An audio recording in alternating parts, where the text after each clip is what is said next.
এই মুহূৰ্তত আমি উপস্থিত হৈ আছোঁ ধেমাজি জিলাৰ অসম অৰুণাচল সীমান্তৱৰ্তী সুবাহী ধুনাগুৰি অঞ্চলত। এটা পৰিয়াল, তেওঁলোকৰ 6জন ককাই ভাই আৰু তেওঁলোকৰ পিতৃ মাতৃ একেলগে তেখেতলোকে এই ফাৰ্মখন চলাই আছে। কিমান দিনৰ পৰা আপোনালোকে পৰিকল্পনা কৰিছিলে, কেতিয়া এই পুলিসমূহ ৰোপণ কৰিছিলে কওক? যোৱা বছৰ জানুৱাৰী লাষ্টৰ পৰা আমি জংঘল ভাঙিবলৈ আৰম্ভ কৰিছোঁ। প্ৰথম অৱস্থাত 3খনমান ট্ৰেক্টৰ ভাড়ালৈ আনিলোঁ, এখন JCB।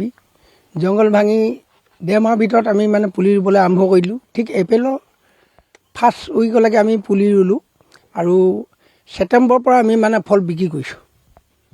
এই ফল মানে আমি গুৱাহাটী আৰু ডিব্ৰুগড় ছাপ্লাই কৰোঁ। আপোনালোকে কিমান পুলি ৰোপণ কৰিছে? 10,000 পুলি ৰোপণ কৰিছিলোঁ। 10,000 পুলি। এতিয়া 10,000 পুলি ৰোপণ কৰাৰ পিছত আপোনালোকে এতিয়ালৈকে কিমানমান বিক্ৰী কৰিলে? এতিয়ালৈকে আমি অনুমানিক আমি কেছ টকা 8 লাখমান পাইছোঁ, কিন্তু আজে বাজে সৰু সুৰা মানে খুচুৰাবিলাক ধৰা নাই, 10 লাখ এইবোৰ হ'ব লাগে। হয় হয়, আপোনালোকৰ সম্পূৰ্ণ পৰিয়ালটো ইয়াতে জড়িত হৈ থাকে? জড়িত হৈ থাকে। বিশেষ মানে ল'ৰাকেইটা ঘৰত নাথাকেই, 2জন মানহে থাকে।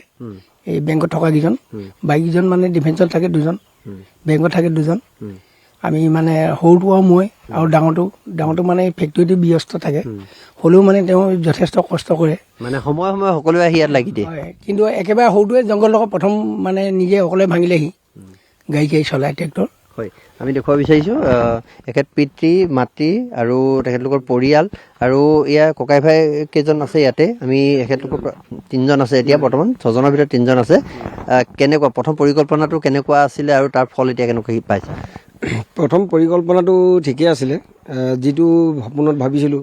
ধৰক এইবাৰ নাপালে আমিতো অহাবাৰকৈ পাম, গতিকে কষ্ট সদায় কৰি যাব লাগে মানুহে। দেউতাই এটা কথা কয়, পিতাই কোনোদিন অন্যায় নকৰিবি, কষ্ট কৰিবি, কষ্ট ফল সদায় দিব। গতিকে সেই অনুপাতে আপোনালোকে নিজে দেখিছে 10,000 পুলি আমি এতিয়া ৰোপণ কৰিলোঁ, অহাবাৰকৈ আৰু প্লেনিং আছে। তো ভাল লাগিলে, খেতিটো কৰি বহুত ভাল আছে। মানে কাৰণ কেলৈ আমিতো চাকৰি বাকৰি নাই, আমিতো কৃষক মানুহ, আমি সৰুৰ পৰা আমি ধান খেতি কৰোঁ, খেতিতে জড়িত হৈ থাকোঁ। এটা কথা, এই স্থানত যেতিয়া তোমালোকে অমিতা খেতি কৰিবলৈ আহিছিলা এটা বৃহৎ এলেকাত, তেতিয়া সেই সময়ত কেনেকুৱা প্ৰত্যাহ্বান আহিছিলে? অমিতা খেতি কৰিবলৈ আহোঁতে কাৰোবাৰ পৰা কিবা বিভিন্ন সময়ত কথা শুনিব লগা হৈছিলে নেকি? হয়, নাই কৈছিলে মানে যে অমিতা খেতি যে এখন জংঘল ভাঙি অমিতা খেতি কেলৈ কৰিব লাগে, মানে ধৰক মানে আশ্চৰ্যজনক মানে কথা, মানে বস্তুটো মানে এনেকুৱাতে মানে এতিয়া ক'বলৈ ধৰক বেয়া পাইছোঁ, মানুহে কয় মানে পাগল কয়, মানে তেনেকৈ কয় মানে কথাবিলাক, যে ইমান হাবি এখন হৈ বোলে মুকলি এডৰা হয়, ক'ব মুকলি। যদি আমি নিজে ভাবিছিলোঁ, মই অমিতা খেতি যেতিয়া মোৰ আৰ্মিজন দাদাই ক'লে মোক অমিতা খেতি কৰিব লাগে বুলি, তেতিয়া মই নিজে তেওঁক কৈছিলোঁ যে অমিতা খেতি কৰিব নালাগে বুলি, অমিতা খেতি নকৰোঁ। পিছত মই যেতিয়া বস্তুটো চালোঁ, অমিতাটো কিমান মূল্যৱান বস্তু, অমিতাটো একচুৱেলি বহুত মূল্যৱান বস্তু। ইমানেই মূল্যৱান বস্তু আমাৰ অসমীয়া মানুহে বুজি নাপায়। আপোনাৰ মাৰোৱাৰী মানুহ, বেংগলী, মিয়া মানুহে অমিতাটো বহুত মূল্যৱান বস্তু দিয়ে, কিন্তু আমাৰ আহোম মানুহে কেতিয়াও অমিতাটো মূল্যৱান নিদিয়ে। কিন্তু ইমানেই এটা বস্তু মানে মূল্য, পকা অমিতাটো খাব লাগে যে বহুত ভাল হয় অমিতাটো। মানে এতিয়া কিমান তোমালোকে কেনেকৈ দামত ইয়াৰ পৰা বিক্ৰী কৰা? আমাৰ দেউতাই জানিব দামটো, মই ইমান নাজানো, কাৰণ দামৰ লগত হেৰিয়াৰ লগত ইমান হেৰি নাথাকোঁ, মই বেংকত কাম কৰোঁ যে।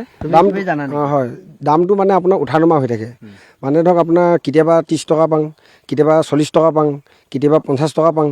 হাইষ্ট আপোনাৰ এতিয়া ৰমজানত আপোনাৰ 50লৈকে চুইছিলেগৈ, তাৰপিছৰ পৰা এতিয়া কমিলে পাৰ কেজি। মানে আপোনাৰ কেঁচাটো কেনেকৈ বিক্ৰী কৰা? কেঁচাটো আপোনাৰ বিক্ৰী কৰাই নাই আজিলৈকে। এতিয়া আপোনাৰ সেই কেঁচা দেখিছিলে আমি ছিঙি আছিলোঁ, সেইটো আপোনাৰ এতিয়া মানে ছাপ্লাই যাব জেলখানা। প্ৰতি সপ্তাহত কিমানমান তোমালোকে ছিঙা? প্ৰতি সপ্তাহত আপোনাৰ 2 টন 3 টন এনেকৈ ছিঙা হয়। মানে এতিয়াতো আপোনাৰ কম হ'ল, তো গতিকে এতিয়া নতুনকৈ আকৌ কলি মেলিছে, আপোনালোকে দেখিছেই। ইমান এখন বৃহৎ বাগান, তুমি অলপ এইফালে আহা, ইমান এখন বৃহৎ বাগান, এই বাগানখন পৰিচালনা কৰাত অসুবিধা নহয়নে, যিহেতু অৰুণাচল সীমান্তত? হয়, বহুত অসুবিধা হৈছিলে, বহুত কষ্ট পাইছিলোঁ মই।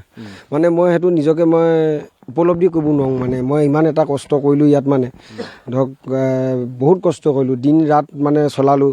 ৰাতিও মানুহবিলাকে কয় যে মেচিন চলাং, ট্ৰেক্টৰ চলাং, মানুহে কয় কি হৈছে যে ৰাতিও মেচিন চলায়, ট্ৰেক্টৰ চলায়, কোনোবা মানুহ মৰিছে নি বুলি এনেকৈ মানে কয় আৰু ক'বও মানে ধৰক ৰাতি যদি মই কাটিং মেচিনটো চলাওঁ তেতিয়া আমাকতো আমাৰ টাইমতেতো আমি কৰিবই লাগিব কামটো, খেতিটো। কাৰণ আজি আমাৰ বিজনেছটো এনেকুৱা নহয় যে আমি দোকানত বস্তুটো নিলোঁ, দুদিনমান বিক্ৰী গ'লে একো নাই। খেতিটো আপোনাৰ এনেকুৱা বস্তু মানে আপোনাৰ টাইমতে সি কৰিবই লাগিব, টাইমতে ঔষধ কৰিবই লাগিব, টাইমতে আপোনাৰ গোবৰ সাৰ দিবই লাগিব। গতিকে মানে খেতিটো এটা এনেকুৱা এটা বস্তু মানে প্ৰতিটো মুহূৰ্তত লাগি থাকিব লাগিব।